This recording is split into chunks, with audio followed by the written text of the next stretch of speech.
No, see, now I screwed it. I said it right a minute ago. Yeah, yeah, Narada Michael Walden. yeah. Narada, it is so lovely to meet you.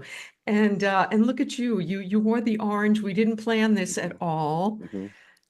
Thank you for doing this. Do you know that today is National Daughters Day? Did you know that? Yeah, I just ran across that on the Facebook. I saw this Daughter's Day. How nice is that? I have two It's daughters. You do, and you're such a Yeah. family man, which is why we're doing this early. Okay. So, Thank you. so you make a point to be there for your, what I understand, Kim Ray, your assistant told me that you're home every day for dinner. Is that true? Yes, and I take them to school in the morning. I have to get up at 6 in the morning to get, the breakfast together and they get them dressed and all that.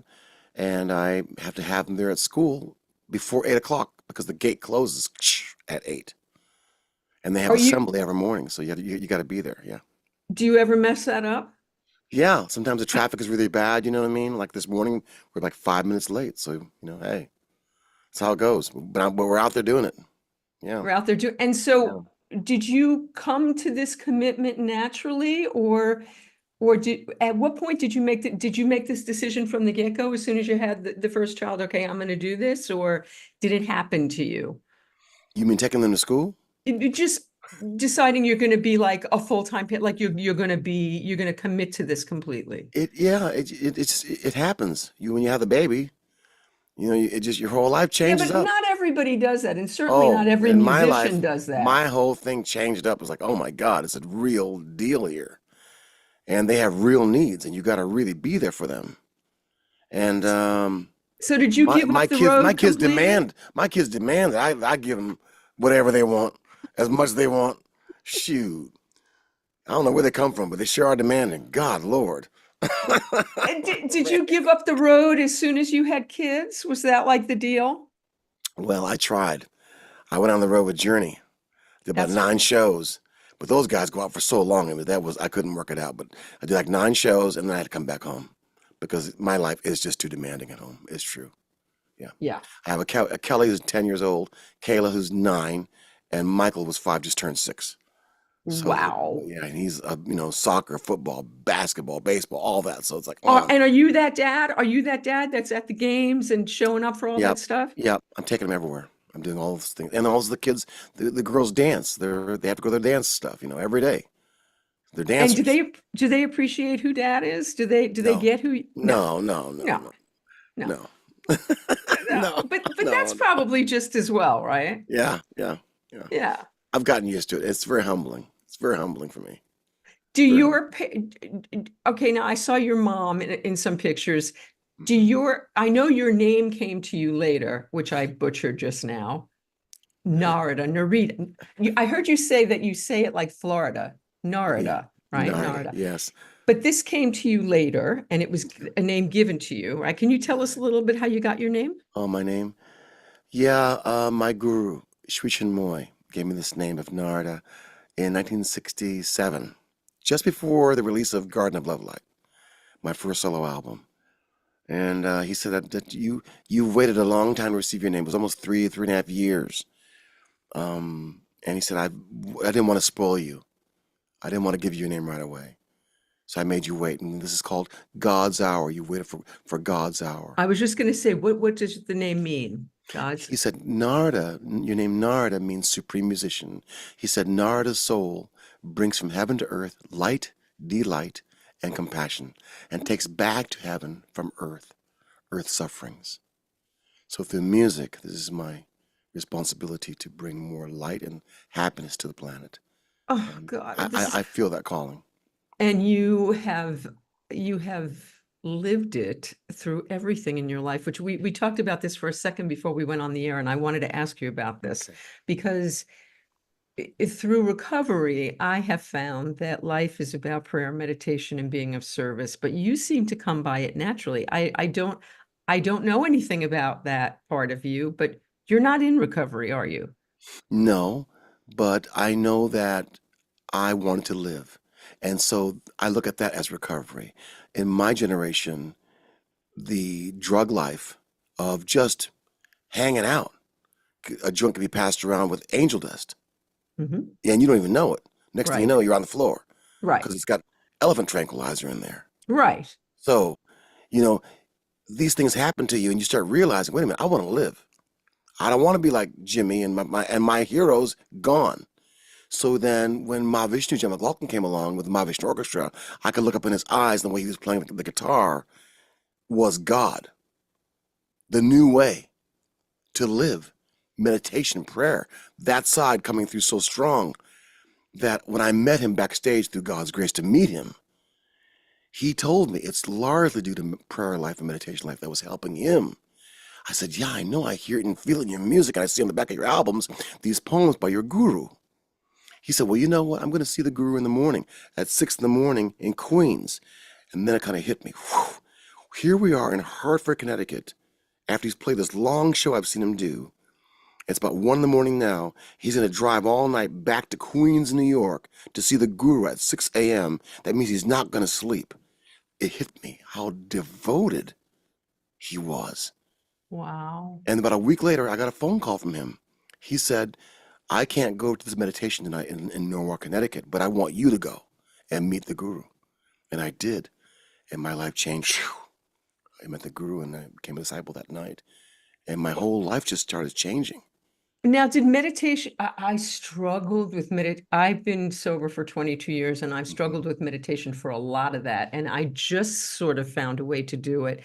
Did you just ease right into did that just come naturally to you, or did you struggle to meditate at the beginning? Yeah, you know what it Please say is? yes. Please say Yes, you didn't yes. just But ease into then it. there's a secret. There's a secret because Oh, the guru will say to us, you know, let your mind, if it does look like little monkeys talking, mm, you're right. just don't pay too much attention. Just go into your heart Mm, where gratitude lives, mm, where love lives, something that you can easily relate to. Or think of a mm. flower or a candle flame in your heart. Focus on the heart chakra. And then your mind over time will learn to gradually learn to focus that way. So not to give so much attention to the chatter. Just go to the heart. And that helped me a lot. And also in music, playing the music, think about the heart, the flame in the heart. Yeah, Wow. the spirit, the spirit. And then So, God can speak to us. The intuition inside you can speak. Meditation and prayer. Prayer we do to kind of make the plane lift off the ground. And once the plane's kind of in the floaty area, that's the meditation part, where you just kind of try and keep your mind focused on the heart spirit. And then in that zone, the good Lord can speak. We can hear the good Lord's message coming through in that realm.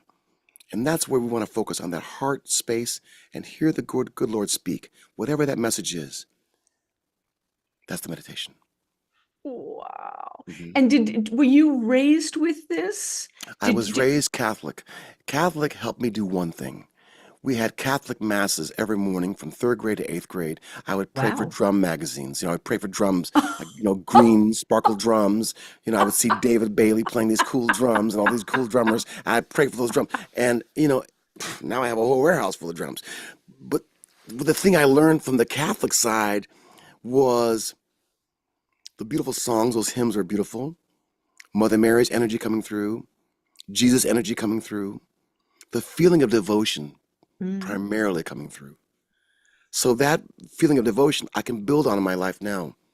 Just the feeling of having the love and devotion side. I didn't think about surrender, but I knew love and devotion feeling from Catholic Church. And did you grow up with that? Was gratitude and being of service part of your childhood? Did your parents have that sort of? Yes. My mom is very beautiful in that regard. My dad too, but my mom and her family, they're American Indians. They're African blood too, but it's a big mix of stuff back in Michigan. Mm-hmm. Potawatomi, Cherokee Indian, African blood, Dutch, Irish, English. It's all mixed together. So the Right. one thing that kind of comes out of that is this feeling of love for each other and love for people. It's very natural to be very loving to people in Michigan. In fact, if you don't say hi, if you don't recognize your neighbor, it's a shame. Did your mother come to call you Narada? No, Or well, later in my life, yes, of course. I was always Michael. Michael. Yeah. But then later on, when she realized that being Narada helped me, the guru helped me. At first, she said she wasn't sure. Right. But over time, she said, no, no, it's helped him stay strong. So then she really kind of came around to really loving my life and Narada.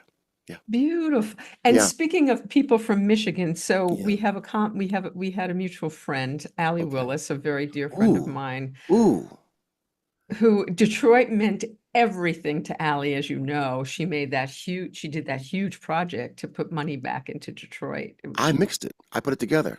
Get After, yeah, after out she of did, here. I didn't even yeah, know she that. recorded parts of it. I just got as much as she could. Then she needed some help to kind of mix it up and put it all together. So I said, well, send it over here. And we did. Yeah, no, Wow. I love Allie. Allie was my life savior. In the pop world, in the funk soul world, we're always looking for the next hit, the next vibe. And for myself as a solo artist, I wanted hits.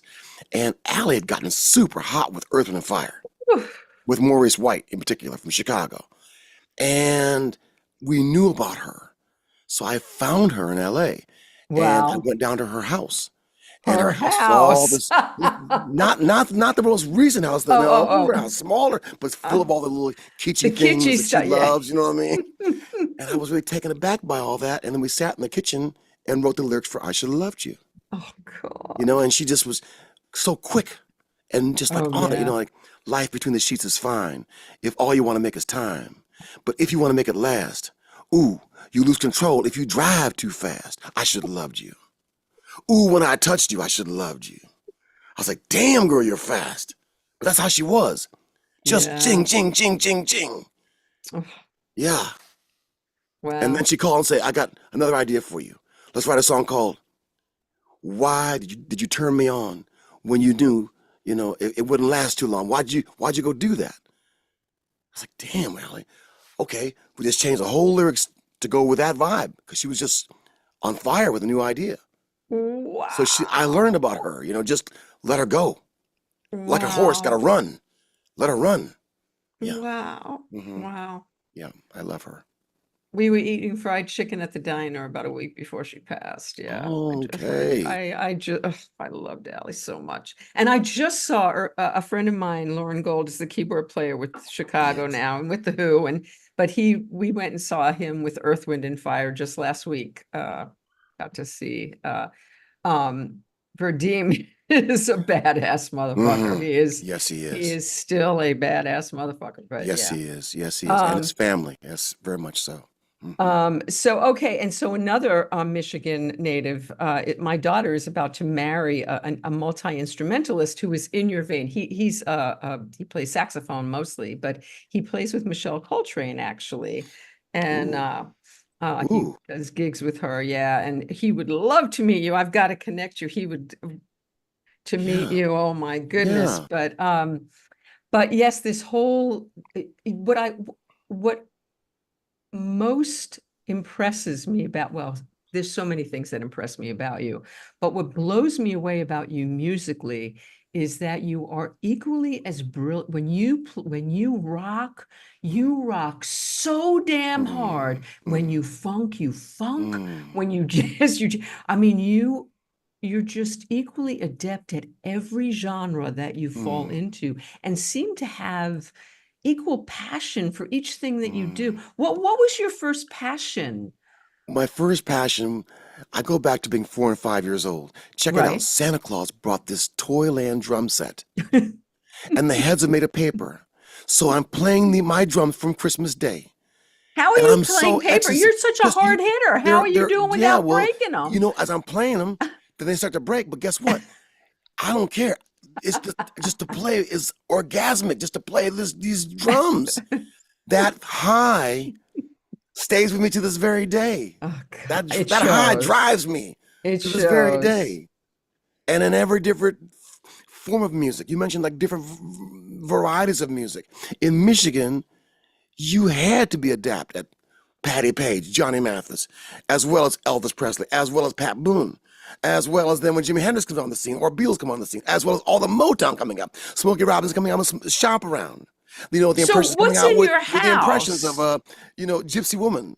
What's Everything in that comes out What are you growing up? So you're 4 and 5, you get this drum kit. Yeah. What are your parents playing in the house? What are you hearing? Nina Simone, live at Town Hall, was a very, very big influence on me to play Oh. along with that, even on a pie tin as a symbol, and a little pillow or a box to play along. Very important. Now, what drew you to the drums? My heart, my soul. It's just what I'm here to Mm. do. I'm here to do. I think I made a pact with the Lord. Good Lord says, okay, I'll give you the gift of music, but you have to remind people to be grateful. I say, okay, no problem. Mm. So I think I made a pact for music. I didn't want to come to earth without the gift of music. And I didn't want to be here stumbling, not knowing what I'm here to do. did your parents encourage you right from the get-go? Yes, my dad was 18. My mom was 19. My dad wanted to be a drummer, and he Ah. wasn't. And I think I picked up on his spirit What did also. he do? He did many things. Worked in a paper mill, did some janitorial work, then eventually worked for Consumers Power Company doing, draftsman, the wires and the phone lines and all that type of thing. Did But he play for he, fun? not so much, no. He carried his best friend's drums in the snow. His best friend was a cat named Bill Dowdy, who had a great band called the Three Sounds. The Three Sounds. And as I got older, like 10 years old, I memorized those records. And when I could do that, my dad would get a glow of happiness on his face. And that was a big approval for me. Very big approval. Also playing bongos along with George Shearing and Peggy Lee records was very big approval for my dad, which I needed. I needed all the love I could get. I want all the love. I'm the oldest of 6 kids.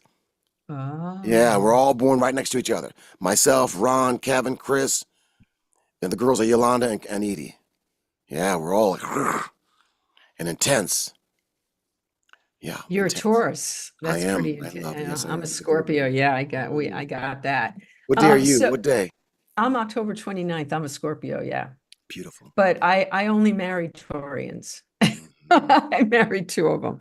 mhm, So I mhm. know about you, Taurus men. You're intense, yeah. Yeah, But yeah, a lot of talent. Oof, intense and yeah. talent. So okay, so and you have so much love and respect for women. This is another Yes, thing that I just yes. adore about you. And Thank you you. know how to handle it. All right, wait, before we get to all those women that you dealt with. All right, so you're a little kid, you're playing this paper drum kit. Do you study? Are you self-teaching yourself? How do you do this? Yeah, early on in my life, I just listened with ears. The greatest teachers are those records we had. Horace Mm. Silver, Six Pieces of Silver with Senior Blues, that I mentioned Nina Simone. Also, a Ray Charles Live in Atlanta from 1958 or 59 was an awesome album to study. Mm. So your ears just pick up on all these things. Then when Stevie Wonder hits with fingertips, oh my God, that's a whole other explosion. But then around 10 years old, then I started learning snare drum, which is called basic rudiments, 5-stroke roll, 7-stroke roll, paradiddles, single stroke rolls, basic How are you blues. learning this? Bobby Davidson's music shop downtown Kalamazoo on the mall, and there was a teacher named Tom Carey, and Tom Carey was a very kind gentleman who would say your left hand needs work, so we're going to work on your left hand. We're going to start the rolls on your left hand, which is why to this day I'll do a 5-stroke roll and I'll start a lot of my fills with my left hand because Tom Carey said, make sure you get your left hand strong. That's stayed Wow. up on my brain. Yeah, yeah. Okay, so you're learning, and when do you like have your first band? About 11, I was very lucky to meet an organ player named Joel Brooks. He could play organ phenomenally well in the spirit of Jimmy Smith, in the spirit of Jimmy McGriff, in the spirit of those people. He was so good that the two of us could play together and that would be like full sounding. And he had an Wow. uncle who owned a club called the Ambassador Lounge in Kalamazoo on the north side. North side was more the black side of town. And in that club, we could go in and open up for whoever's coming through town. When So it you're was a just great little learning. kids? Yeah, it was a great learning experience for us. Really great. Wow. Yeah. And then Wow. later on, we might grow the band to get a horn player, a sax player, a vibes player, so I could hear all these different things. And Joel's dad was from Kansas City, and he would say, like, you have to learn to play the blues, a song called After Hours. So every time we get together, he would sit there and watch us play After Hours. And that meant I had to only play time, no drum fills, nothing but slow time, and hold Wow. it for almost 10 minutes long. And that was a great teacher. which I used to play with Jeff Beck. I used to play with Mahavishnu, because the great guitar players need you just to hold it for them. Not Wow. always have something to say, just hold it. And then when the boy, right did you time do comes, that. hit them. Wow. Yeah. Well, we'll talk about Jeff Beck Okay. and your Okay. little way. Okay. Fine. We're gonna get all right. So now what? So you're playing covers, I assume, when you're just little kids. You're not writing music at that point. Yeah. You're playing Cold Sweat. You're playing Back in the Blazers, Funky Broadway. Or if Junior Walker's got something out, Shotgun, or some Motown smash, or Ain't Too Proud to Beg, whatever could be the case. Now, are you singing? I did a little bit later. Yes, I started singing that. Okay, Sure so did. now how did you figure out? I mean, your voice, you're unbelievable. It doesn't matter what genre you're doing. You're unbelievable. You sing pop, when you're singing pop, you're pop. When you're singing rock and roll, you rock. I mean, how did you do all that? Did you take voice lessons? No. I just listened a lot to Ray Charles, who I adore. I listened to the people who I really loved and just took it into my heart to try to imitate the endings of things they would do. I noticed that was where it was like tricky. Their endings would be so beautiful. So I just tried to listen. But I mean, when you sing Hendrix, you sing Hendrix. I mean, it's Well, Hendrix loved Bob Dylan. So, you got to bring Bob's spirit into you. And then Jimmy was very beautiful. I talk about the American Indians, but he was really an American Indian. Of course, he had African blood, which is gorgeous, the original blood of people. But guess what? That Indian in him is so powerful. That devotion of the fire flame and and everything had a thing. It was all like that. So you kind of enter into that world. Not vibrato as much as just say it with the soul. And very heavy on blues. Very heavy on blues. Wow. Yeah. Okay, And I gotta say something. In Michigan, people had soul. Yeah. People have soul. I don't care white, green, purple, what you are, they got soul. So if it's Grand Funk Railroad, they had soul. Everybody had soul. Well, And if Allee. you didn't have it, you were out. So, and it was unspoken, this competition thing. Well, Randy lives right around the corner. He's a drummer. Now you got to go to Randy's house. And Randy is killing it. So right away is this idea of like, how good are you? Can you play Cold Sweat? If you can't play Cold Sweat, you can't play. See what I mean? So this whole thing about like learning right away is like eminent. Yeah. So as a drummer, who did you have like a hero? Like, I want to be like that. When you would say that, who did you want to? Did you have somebody you wanted to be like? I want to play like that, or were there lots of influences, or no? Or were you just you? Were you just Narada always? I'm me, but if I'm honest, I learned from just things I liked. For example, I wouldn't even know who it was. Later on, I found, it's Keith Moon. But we learned a song in the basement called I Can See for Miles and Miles and Miles. And I tried to play that drum fill and play that and sing that song. Not even knowing who it really was, but I just dug the energy of the Who. See what I mean? So that'd be in my heart. It'd be in my spirit. I would always listen to all the great people. If it be Buddy Rich, if it be Art Blakey, if it be whoever it be. And then come on Mitch Mitchell, like the whole new wave with Jimmy. And then of course Billy Cobham was like major in my life. Jack DeJohnette and First Light with Freddie Hubbard, major in my life. And then another guy you wouldn't even know, but he really changed me. A guy named Sandy McGee with a band called Cold Blood, an album called Sisyphus, Shop Talk, and Too Many People with Lydia Penn singing. This guy was so raw with the funk and so clean and so quick that he put anybody to shame. Wow. A lot of people don't even know about him. And then on the road, I would see different drummers. When I was really young, like 19. You see different people in the nightclub, you never know about them, but they were just like death-defying. One guy in particular with a band called Shades of Brown. Awesome. I took what I learned from him, and I'm still doing it. I'm still applying what I learned from this guy from Shades of Brown. Don't even know his name. But I'm out there in Blue Rock, Illinois. Just by watching him play. Yes, just by watching. And that's where you learned it, just by taking it in. and applying it to your own gigs. Gregorico from Sly and the Family Stone, still absorbing. Buddy Miles, still absorbing. The live album, the double live album. A jam called Joe Tex that he's so killer on. And of course, can't overlook what he did with Jimmy with Band of Gypsies. So raw. You know, the good Lord gave us Marvin Gaye. He played drums on Please Mr. Postman with the Marvelettes. That's him on drums. What? Yeah, that's Marvin Gaye. He's a drummer. Kidding. He's a drummer. Wow. And quite frankly, many of these great people we admire are drummers. Look at Maurice White, played all the drums in Chicago, all those sessions, then goes on to make Earth, Wind and Fire. So it's the drumming sensibility and the rhythm sensibility that's coming out so strong in all these records of these people who are lasting so long. People who don't have the rhythm sensibility kind of fade away. But them cats with the rhythms, it lives forever. Prince, Michael Jackson, Whitney, Aretha, all the rhythm sensibilities is living. And that's what I learned in Michigan, that rhythm thing. It all had to have the rhythm. Even Johnny Who are Mathis, some of your how he favorite laid the bass pocket. players to play with? To play with, Yeah. T.M. Stevens on I Should Have Loved You was incredible. The most magical and powerful cat.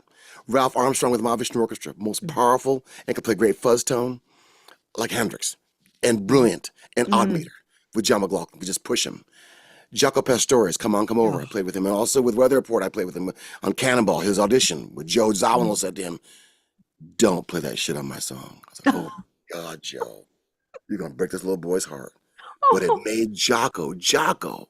It forced him to not just do everything he could do, to just do the right thing. Wow. And then they made Birdland with Teen Town and all that. A remark you made is, oh my God, Jaco's now Jaco. Wow. You know, I played with many great bass players. Tony Levin on Breathless with Robert Fripp is brilliant. Alfonso Johnson on Black Market and with Alan Holsworth is brilliant. There's so many great bass players the good Lord's given us. And look, I even met James Jamerson in Stevie Wonder's studio in the Wonderland studio in LA. Here comes in Small Man. It's James Jamerson, the great Motown bass player. There he is, looking so humble. You almost wouldn't know it was him, but it was him. So I'm just so blessed in my life to have worked with so many people who just are just giants, and they just have touched my heart. Okay, Yeah. so Mahavishnu Orchestra was the first. That was the first huge thing. Was that the first huge thing you did? Yes, and I How got to did tell you, that- Vicki, yes, this is the biggest thing that happened in my life. Why? Spiritually, You can, right? yeah, you can play with the New McGuire Sisters, with Sandy Turano and that band, and you can play with uh, different variations of groups along the way, from high school to a little bit of college and all that. But I would pray for, how am I going to make it? There's so much talent. There's so much ability people have got. How are you going to make it? So that Mahavishnu would pluck me and develop me and work with me is God's grace. And because of working with him, with the Mahavishnu Orchestra, then all these other doors can open. Now you're going to be touring with Blow by Blow, Jeff Beck's new band with Bernard Purdy on drums. You're touring with that band. You're playing together with them every night. You know? Unbelievable. And out of that But will come wait, Wired. how did Yeah. you get that? So how did Mahavishnu happen? How did that happen for you? When I met him at that show at Hartford, I became a disciple of the Guru not long after, and he would just be a friend with me. He would say, "Come down to my restaurant and we'll hang out." And I would go down there and I might play on his guitar case as he would play acoustic guitar in 7/4. And then because I could do that, he would say, "Oh, you can do that." Then he would get together and after another meditation on a drum set.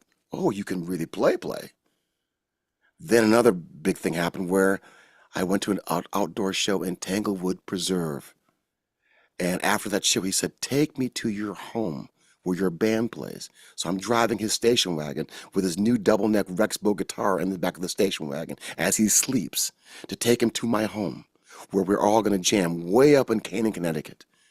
And the next morning, after we have our long meditation, we play together. And that was just historic, because now Ralph Armstrong's on fire on bass, Sandy Turano on guitar is on fire, our keyboard player from Detroit, Billy's on fire, Billy Higgins, and then on guitar is Mahavishnu, and he tests me, because now he's going to play furious but his face is stone. Oh, His face is just like this.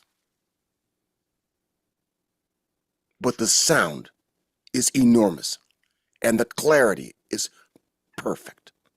So, what do, Michael? You close your eyes and just go with the sound like you would do. And then I was fine. But if I looked at him, it was so scary. wow. Yeah, Wow. yeah. And then not long Wow. after that, he asked would I join that band, and he said I'll come back after Christmas time.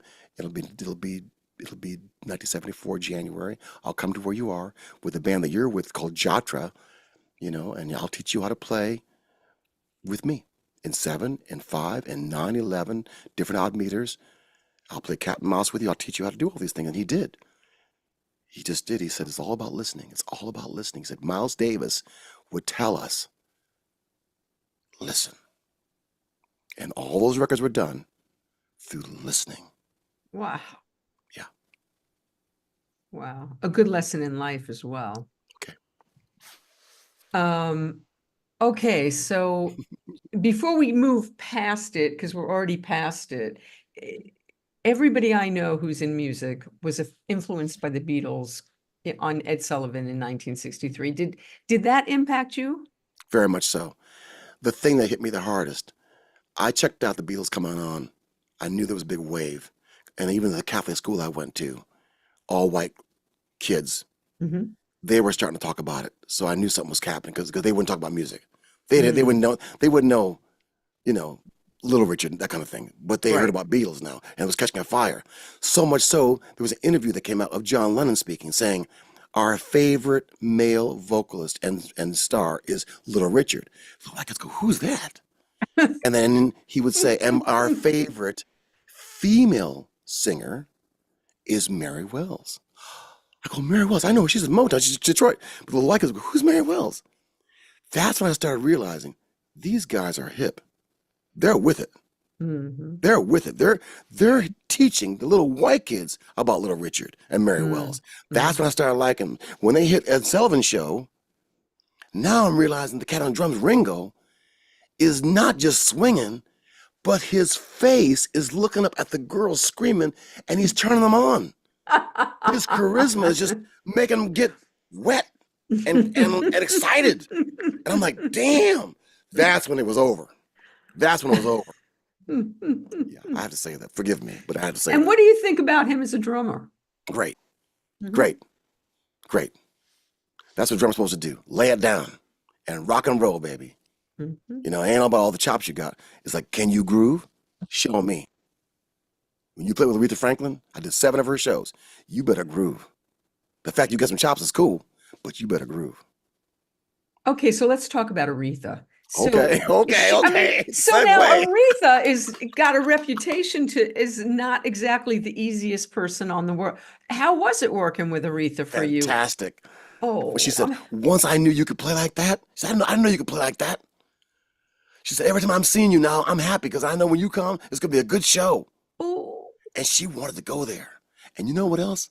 People don't realize, even I didn't realize, what a great pianist she is. Oh. She does a song called Brand New Me where she'll play the piano and a solo like Nina Simone, just get in there. I mean, really like dangerous on the piano. Yeah. And then, of course, turn around and you do like Chain of Fools and then it'll catch a fire. And I remember one thing I saw her do was blew my mind. Chain of Fools caught so much fire, the band kept going. And she walked off and kind of sat down while the band kept jamming. And they brought her a red, a red wet towel to put around her neck to kind of give her energy, And she's like a prize fighter with this big towel on her neck. And we're just rocking, right? She's just sitting in the chair looking at us, kind of grooving like this. And at one point, she stands up and throws that towel off and comes back on the stage and just starts rocking hard. And the audience just lost it. And that's when I realized why people love her so much. Because she gives 110%. Oof. She really does. I mean, I worked with her in the studio, but it's a different thing on the stage to see that kind of energy.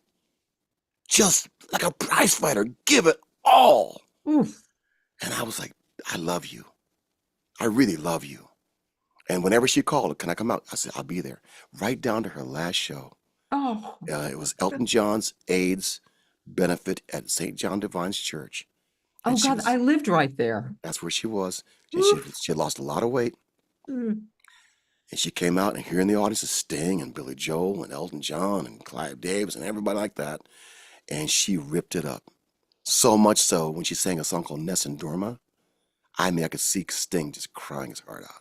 Oh. She's just so soulful. And then we did Freeway of Love. Freeway of Love might last like 15 minutes long. And it gets into this whole Jesus chant at the end. Jesus, Jesus, higher, higher, higher, Jesus. It goes into a whole church thing on the end of Freeway of Love. Just rocking. So oh God, I have so much love and respect for her. So much love and respect for her. I think I've actually seen a video of that. Did you? Did you? I think so. I think there's Okay. video of that. Okay, Yeah. So with Freeway of Love, did you have any idea how that song was gonna blow up? Did you have a clue? Did you know? No, I got to back up. First, I wrote the song for myself, and I forgot about it. Oh. And it took Preston Glass, my partner at the time, to say, hey, man, because we were working on Who's Zooming Who. He goes, what about that song you wrote for yourself called Freeway of Love before you give it to Aretha? It's like, Preston, I would never thought that. That's a brilliant idea. I would never thought that.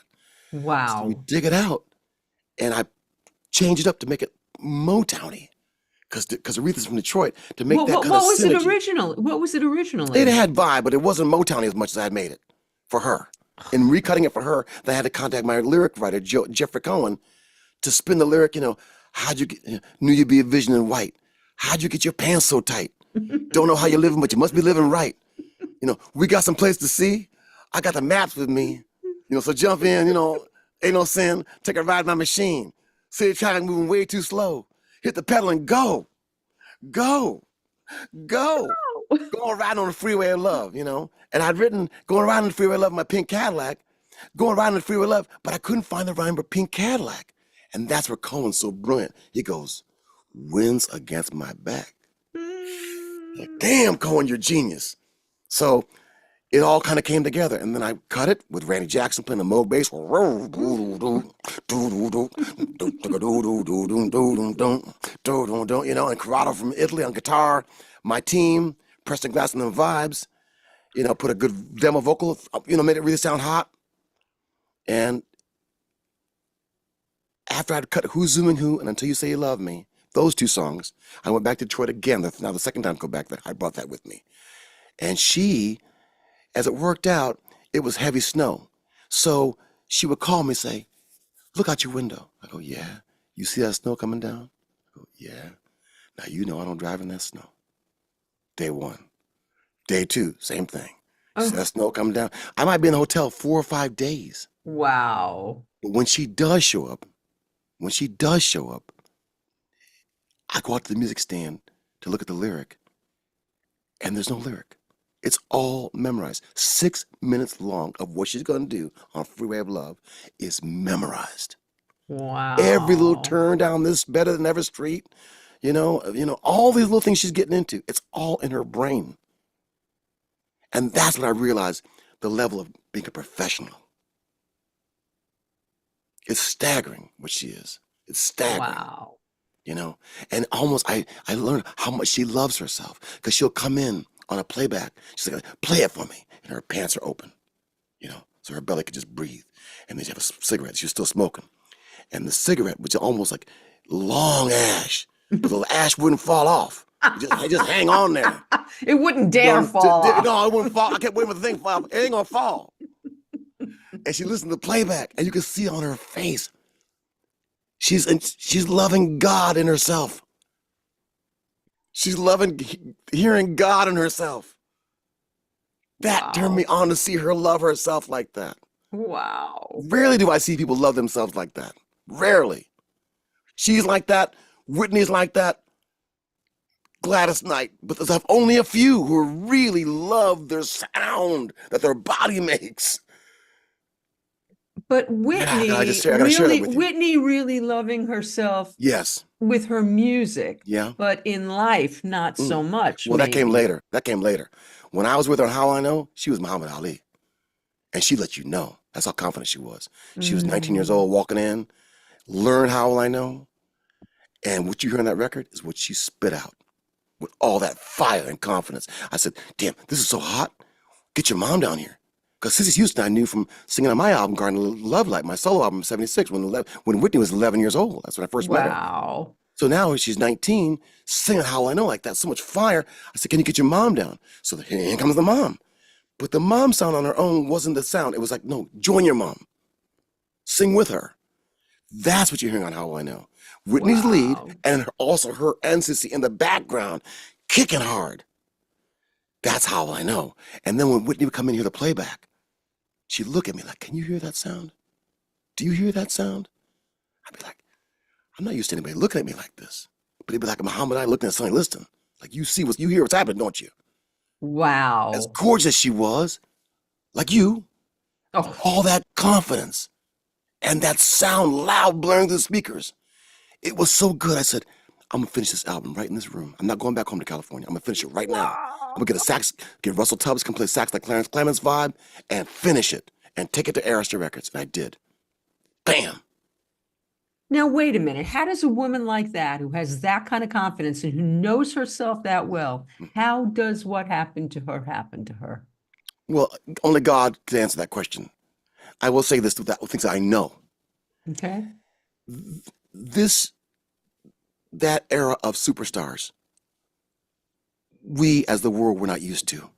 They were not used to. Being everywhere at the same time. Doing everything at the same time. Overbooking. Be here, be Sweden, be Germany, be in America, record this, go to the Grammys, turn back around, go see Narada, go over there, do all these interviews, fly back to Sweden again. It was inhuman what I saw her have to do. So much so when it came time for this second album, which she came here for, in the exact room. I Want to Have Somebody Who Loves Me, So Emotional, Where Broken Hearts Go, the song with her mother. I said, you have to rest. You can't record yet. She was so tired of that first album. You got to just rest. And then we decided to do the first song the next day of the Isley Brothers song, which she knew of, For the Love of You. She knew that. And then in recording her lead vocal, I said, stack your own harmonies. And now she's hearing her own harmonies for the first time, of 40 harmonies on each side of the speakers, like angels. And that's what gave her the energy for the second album. I'm hearing all my voices. I've never heard myself like this. Then we get into I Want to Dance When He Loves Me.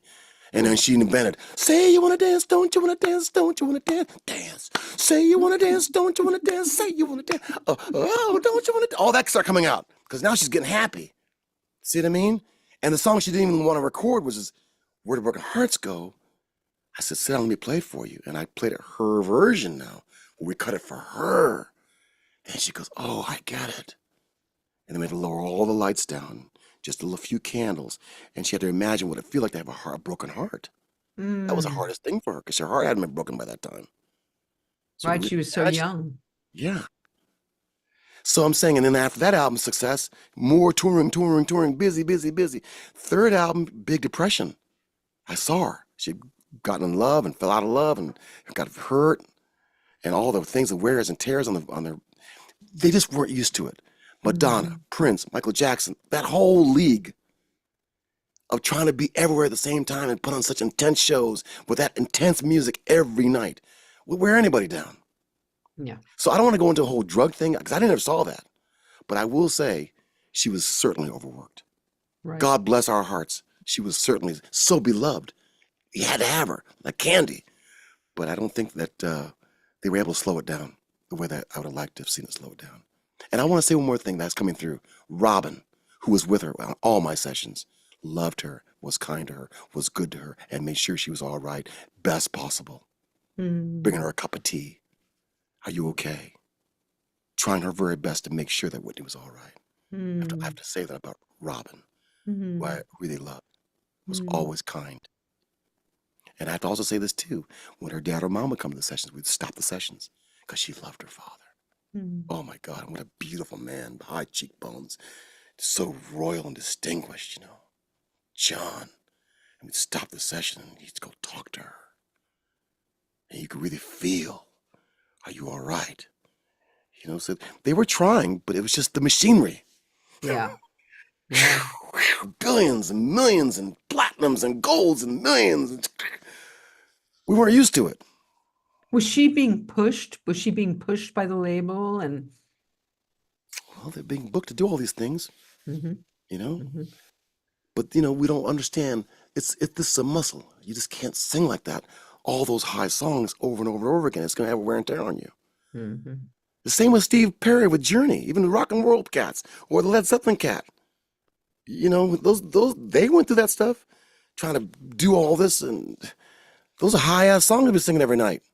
It'll wear Snoopy's anybody down. very close friends with Steve Perry, as a matter of Hey, fact. yeah, Yeah. Mhm. shoot, All right. So now, how did you make you make the want to decision? retire.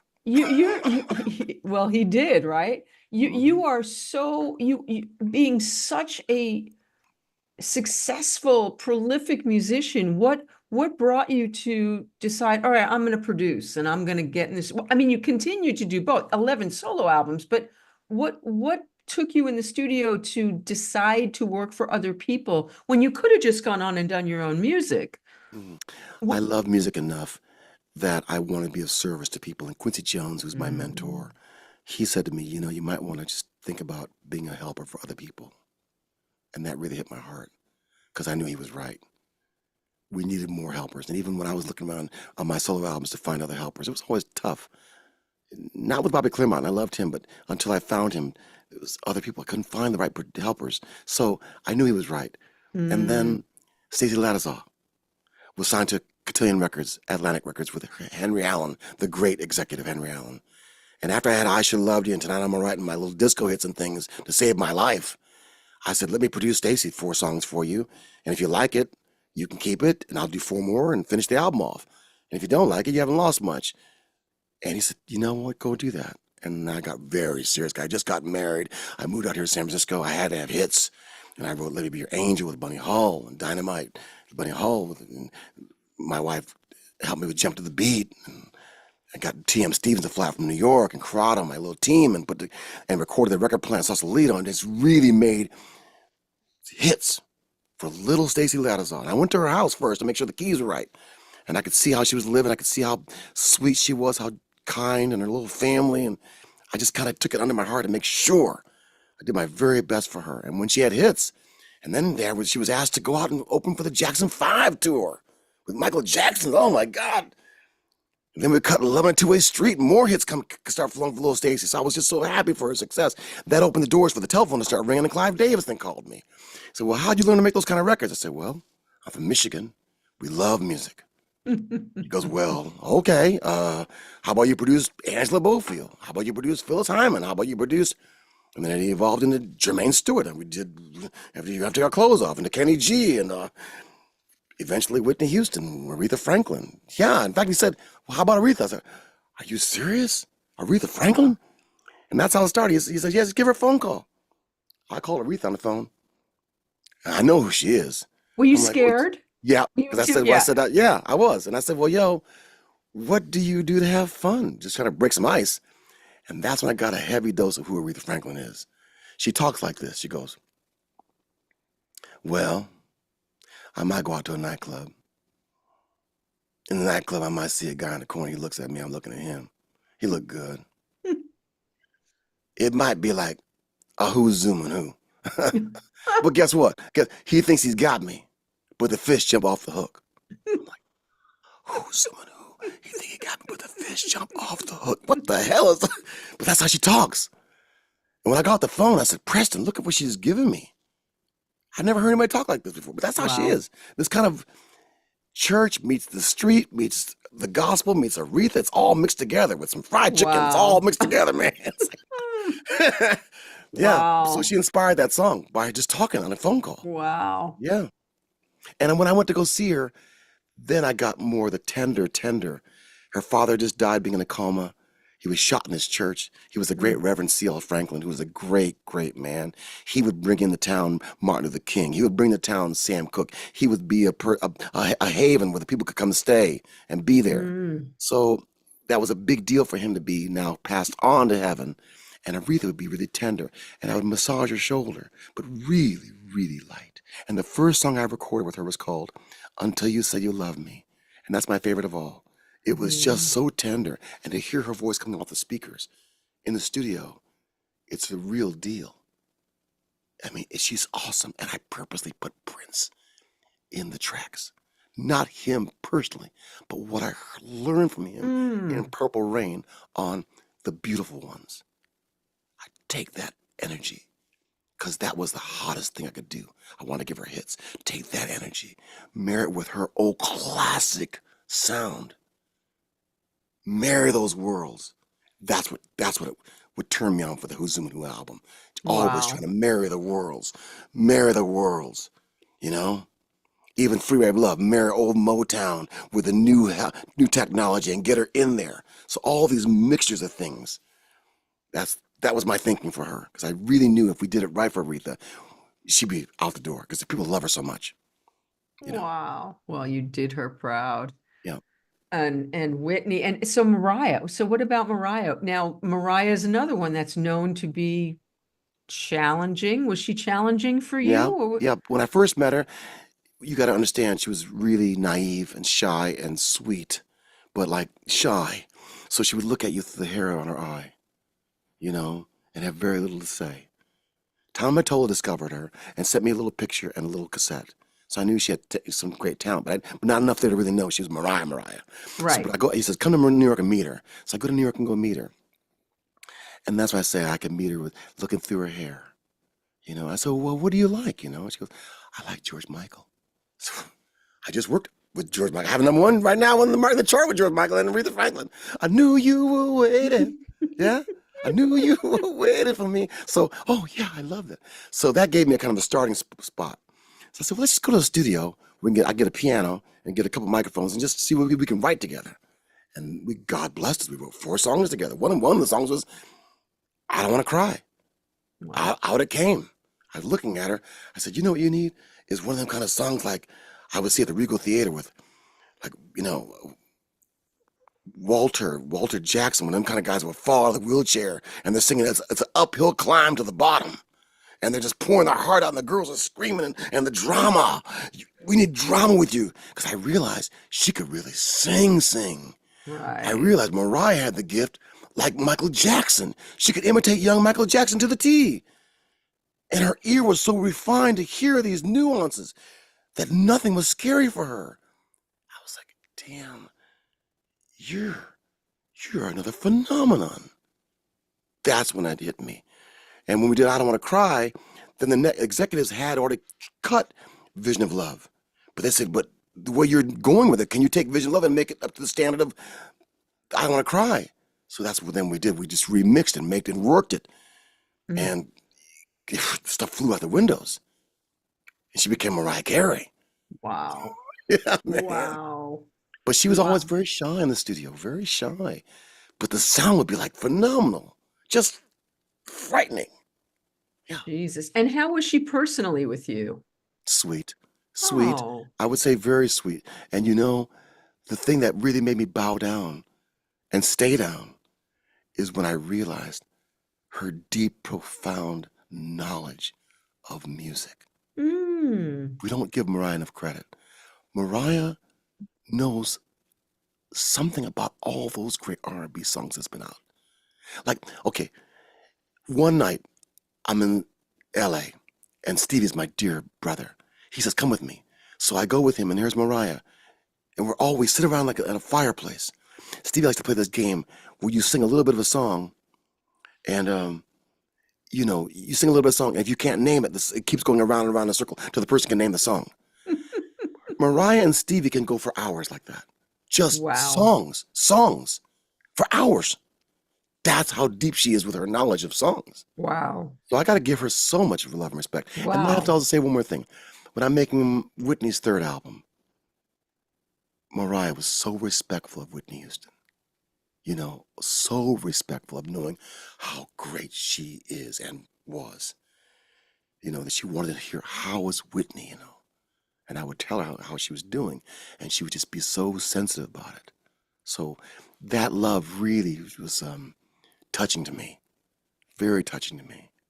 Yeah. Wow, that's beautiful. All right, now we have to talk about a huge hero of mine well, a couple of them. But Jeff Beck, um, my God, Wired, the fact that that was in the 70s, right? That was like a 75.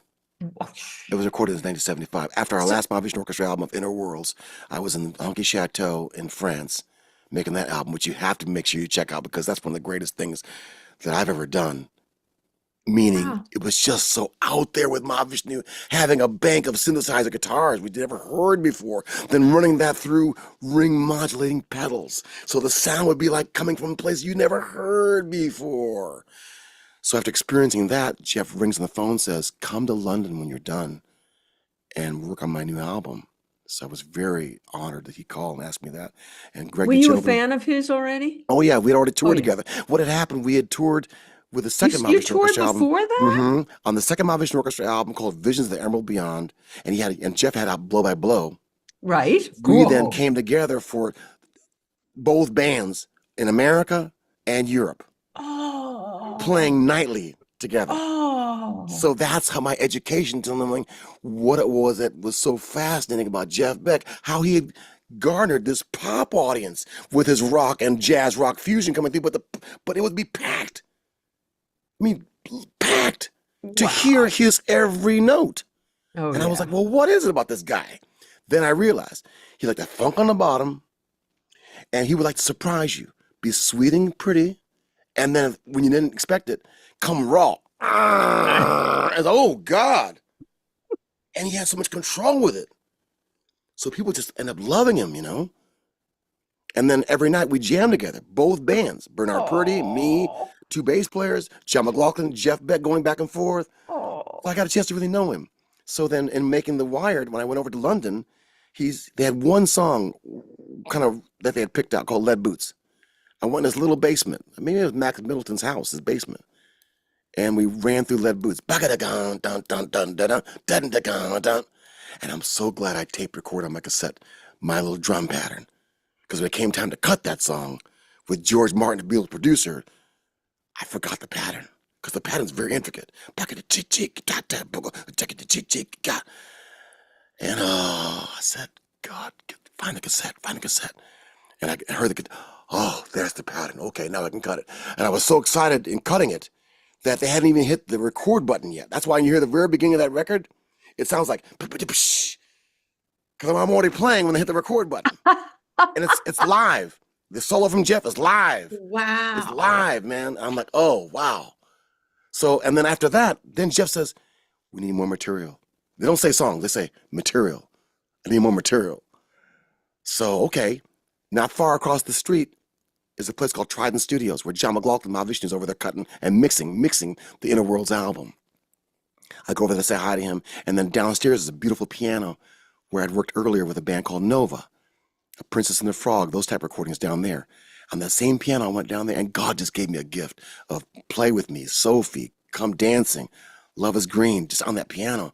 And I went back and showed Jeff these ideas. And he's like, yeah, let's learn these things. We learned them really quickly and cut them. That became the Wired album. Wow. Then he goes over to Jan Hammer's place in the East Coast, and Jan overdubs the synthesizer and then mixes the album. I don't even hear the album until it comes out. I got to buy the album. I buy Wired, and I'm blown out how it sounds. And it just jumps off the shelves, and people love it. So God bless, man.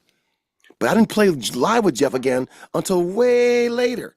I'm right. now doing, That's not that long ago, right? That's only about It happened to be like I would do what's called the Rainforest shows for Sting. I did And like now, how did 13 that relationship? through Trudy Styler, his wife.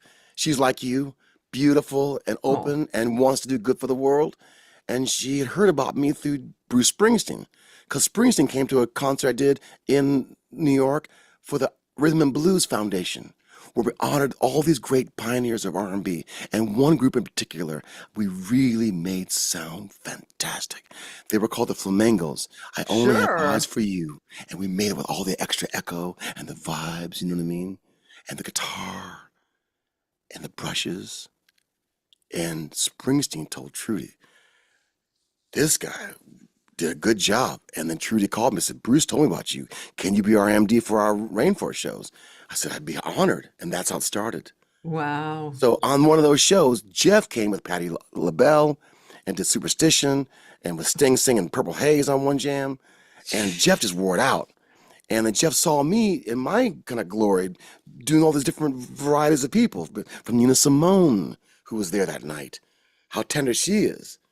So then Jeff said later on, he called me, he said, I got a new album called Emotion Commotion, and it's kind of classical and symphonic and needs different, a different headspaces. It's not all just rock. So when I saw you do the Rainforest, I thought you'd be really good for this. I said, well, I've waited 30 years for you to call me. So yeah, man, let's go out and do it. And we did. And then he needed a bass player. I said, well, what do you want? He said, well, I've had the great girl on bass from before. I said, well, you want another girl? He said, well, who do you think? I said, what about the girl from Prince's band, Rhonda Smith? Oh, He's like, God. damn, call her.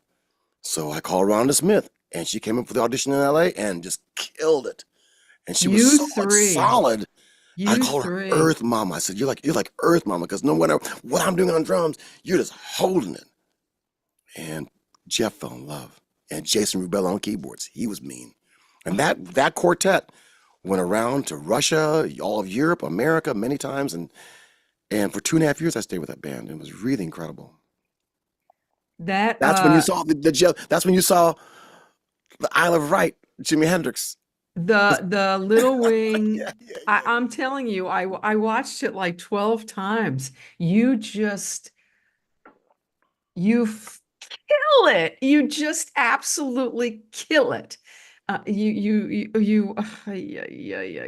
I mean, that song's been done a million times by a million different people, but you absolutely kill it. Oh, thank And you, and you and Jeff playing together and Rhonda, it's just magic. I want to say, love to Jeff. He's in heaven, but he's with me right now, and I'm burning this candle. I want to say, behind the scenes, Jeff wouldn't even play that song live until about 4, 5, 6 months of preparing for it. That's how deep his love is for Jimmy. See, because when Jeff met Jimmy said to him, damn, I'm using some of your riffs. Jimmy was a Jeff Beck fan, and of course Clapton and all that. So then they became friends. So now for Jeff to do Jimmy, he really wanted to do, honor to Jimmy. And I mean, I go in behind the stage, I go on the buses, and what's Jeff playing?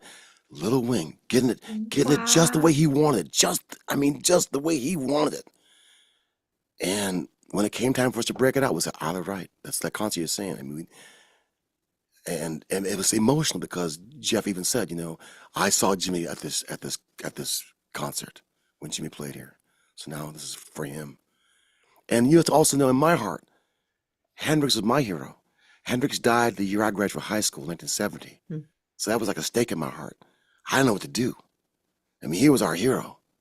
So to play homage to Jimmy with Jeff Beck, it don't get no better than that. And even Rhonda, everything, and Jason doing the little glockenspiel, just like the record. Everything was just so beautiful, and the audience was so respectful. So you're feeling the love. That's pure love. Pure love. Oh, and it shows, and it's incredible. And speaking of love, I also listened ad nauseum to "The More I Love My Life," your cut, and you have Sting on there, you have Carlos Santana on there, you have Stevie on there. What a beautiful, and it kind of, for me, sums up you. And just, I believe it, and I believe you, that you do love your life. Thank you. And that the gratitude that you have for everything about it comes through every word that you say, every note that you play, is filled with love and gratitude. It's a beautiful thing. Thank you so much. I have to say, it's courtesy of the love from my grandfather and the people before me. I saw how hard they worked. My grandfather was a janitor in Kalamazoo, Michigan, clean those floors. Lord of mercy. And you get a wet rag and a dry rag, and you go behind him and you wipe those baseboards down. Yep, and he go right behind you and do it all over again himself. And you make sure all the trash cans, you clean them bathrooms, you wash them sinks. I mean, just work. So don't give me a chance to come in a recording studio. Don't give me a chance to play with these mighty people, because I appreciate it. I know how hard real work is. So, and even Tommy Lasorda told me once, he said, what you acting tired about? I was like, well, I'm flying back and forth, working with Whitney Houston on one coast, working with another artist on another coast. He's like, shoot, you ever dug a ditch? I go, well, I've shoveled snow. He says, right, that's work. Everything else you're doing, that ain't no work. So I'm saying to you, I'm very honored that I've been given the opportunity to do these things because I know how hard real people work, shoveling stuff, picking up stuff. In my life, I'm so happy to be able to do what I do that I don't take it for granted. And that's what's coming through, that I get to do what I do. I get to do this. And it makes me very happy to do it. And I want to And do a you, whole lot more while I can. so okay, so what's ahead for you? Is there anything you've done all these soundtracks, you've produced all of these I mean, the artists that you've produced, Barbara Streisand, you produced Barbara Streisand. I mean, just crazy people that you've worked with. Is there anything that you haven't done that you'd still like to sink your teeth into? Yeah, I believe in, the universe to bring me things that are here for me to do. I'm asking the universe um, to channel my heart, channel my spirit, channel my soul, and use me up. Use me up while I'm excited to do these great things, wonderful things. Use me up. That's how I feel. And my studio is so fresh and clean. Kimberly keeps it clean. Jimmy makes my sound beautiful. We're in here, 5 days a week making hot music. So I want the world just to know about us and come on through. And I want to just stay excited. I want to stay like a kid. I was back in my basement playing. I can see for miles and miles, the Who. Didn't even know who Keith Moon was, but those drum fills, I feel like that. And quite frankly, all the stars I love are big kids. Carlos is a big kid. Prince was a big kid. Stevie's a big kid. Aretha's, they're all big kids. That's part of the magic, is to keep the kid alive. Keep that part alive in you that's like excited. That's part of it. And you're doing that for kids. You have a foundation. Tell us about your foundation. My foundation started when they stopped music education in schools. And I was part of the Grammy board. Grammy board said, what can we do about that? And we go around to the different schools and kind of give talks and try to discover some singers and try to give some love like that. And I thought, well, what more can I do? So I kind of got this inspiration. There were some kids over in this area over here in Marin that needed instruments and needed some love. So I made some shows and kind of gave them some money to get instruments and things. And that started my foundation, just kind of doing that kind of work. And I love taking kids who want to sing and kind of just nurture them, encourage them. That's all everybody needs, is encouragement. So I just get kids together, put on these great shows, and kind of take the format I learned from the rainforest, where you mix in some superstar talent with kids. And that is magic. The superstar gets excited, the kids get excited. It's Sting, or it's Carlos, or it's so-and-so, or it's Dan Warwick. And they get so excited. So that marriage is magic. Like coming up this year, December the 14th will be our next show with Patty Austin. So here she comes mixing with the kids. Last year was Lisa Fisher. You're doing Rolling Stones and Tina Turner and How Can I Ease the Pain and all that. So, I mean, it's just a phenomenal thing that's kind of happening. And I really like it. Yeah. And so, yeah, yeah. Do your kids, Yeah. are they musical? Yeah, they can come on the show and dance and sing. My little daughter did Shake It Off by Taylor Swift with other little kids and stuff, and she'll do something this year. Maybe they'll take that Espresso song by Sabrina Carpenter and make it Hot Cocoa. That's my Or daughter's. something like My that. You know what I daughter's mean? playing that for me all They the all love time. that stuff. They love it, man. But that's a bad record.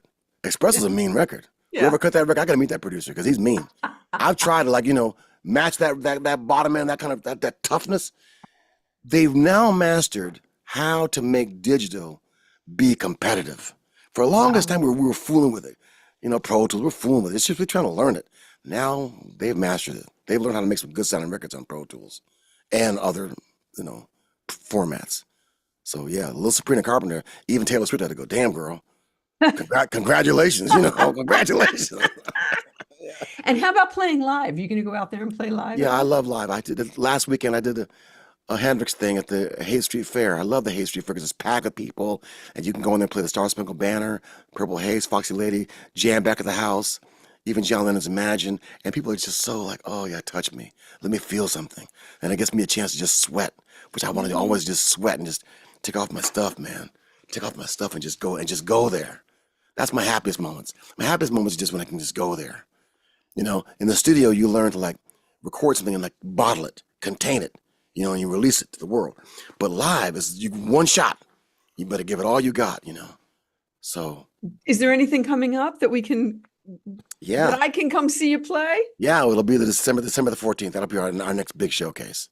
And where is that? It'll be at the Throckmorton Theater in Mill Valley, California, on December the 14th. Oh, sounds like it's worth a trip. Yeah, come on up. All right, all right.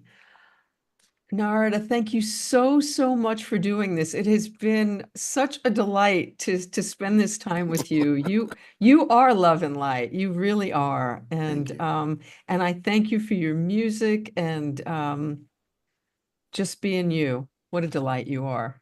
Thank you. Thank you so much, Vicki. And love to you and your family. Snuffy Walden. He's a Walden. He's taking good care of you. He is. You know, I look forward to meeting him. And I want to say to all your fans, keep listening to your show. You're delightful. Your questions and what you're like, you know, picking up on, the world needs more of, because it's healing energy. You know, quite frankly, this healing energy we get through music. And one thing, if God speaks to us in silence, right next to silence comes music. So that we listen to music more is really important for our progress as people on the planet. I love that. I'm going to take that into my meditation today. Okay. Have a wonderful day. You're so beautiful. I love you. Thank you. Love you. Bye.